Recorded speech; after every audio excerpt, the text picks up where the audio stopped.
Cine trebuie să meargă la război? Iată o întrebare la care, în mod normal, eu aș prefera să răspund cu o altă întrebare. De ce trebuie să fie război? Dar nu acesta este subiectul videoclipului de astăzi. Mi-a ieșit în cale de curând un articol jenant și enervant, deopotrivă, scris de către un om cunoscut în România, un jurnalist cu experiență. În opinia mea, în respectivul text, lucrurile erau privite din perspectiva greșită. Am avut tot timpul impresia că autorul încerca să întoarcă lumea cu susul în jos. În tot ceea ce scrisese acolo, părea că vrea să pornească un război între două categorii de persoane. Referindu-se la pandemia din anul 2020 și făcând trimitere la primul război mondial, autorul spunea că generațiile tinere sunt mereu sacrificate pentru ca generațiile vârstnice să supraviețuiască. O idee greșită, nefirească, oribilă, în opinia mea. O idee care poate ușor să provoace război între tineri și bătrâni, între tată și fiu, între nepot și bunic. Ca să ajungi un bun jurnalist nu trebuie doar să înveți multe cuvinte și reguli gramaticale. Pe lângă însușirea acestor noțiuni elementare, ar trebui să îți poți folosi creierul și bunul simț.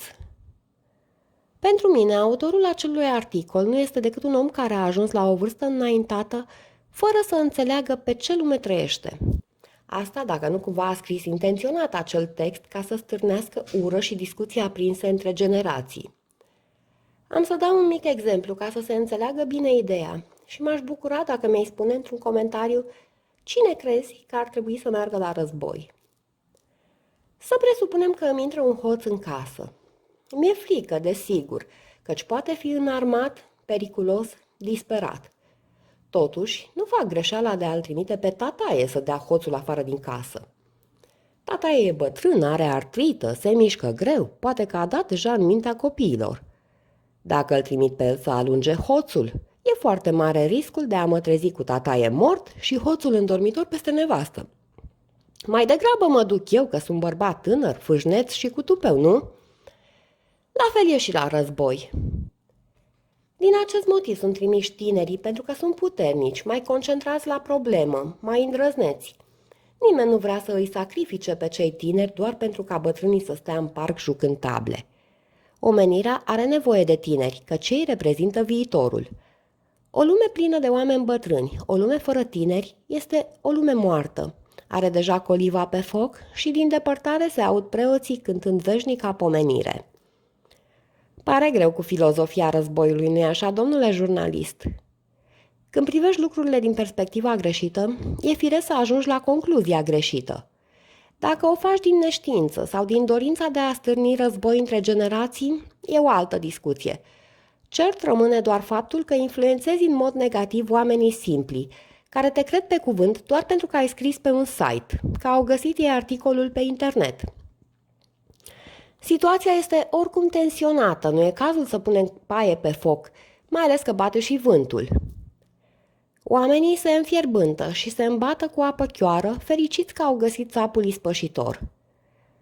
Eu sper din suflet să nu mai existe războaie, să ne putem trăi viețile frumos, să ne putem crește și educa pruncii în pace și armonie.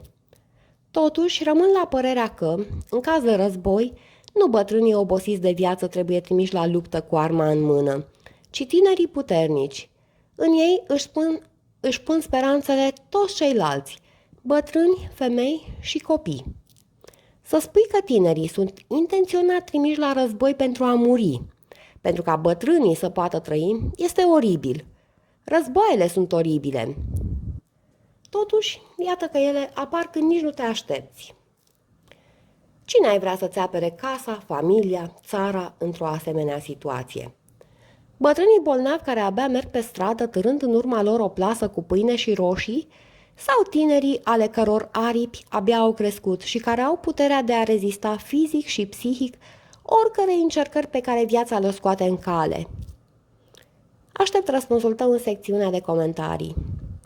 O zi bună și pace îți doresc! Și pentru că am ales să ilustrez acest videoclip cu poza cățelușei mele, iată o altă lecție de viață. Am ieșit ca fetele la plimbare, lăsându-l pe Bruno acasă. În parcul din apropiere, un labrador uriaș a străbătut terenul în goană, venind întins spre noi. Știind că Onyx se teme și de umbra ei dacă nu îl are pe Fraxu alături, m-am pregătit să o calmez, mai ales că observasem că labradorul avea botniță. Dar nu a fost cazul. Fata mea s-a proptit bine pe picioare și l-a întâmpinat pe celălalt câine așa cum a învățat-o Bruno, cu privirea fixă și cu un mârâit înfiorător venit din străfundul gâtului. Așadar, nu trebuie ca Bruno să meargă la război. Lecțiile le oferă bătrânii experimentați, însă la luptă merg cei tineri.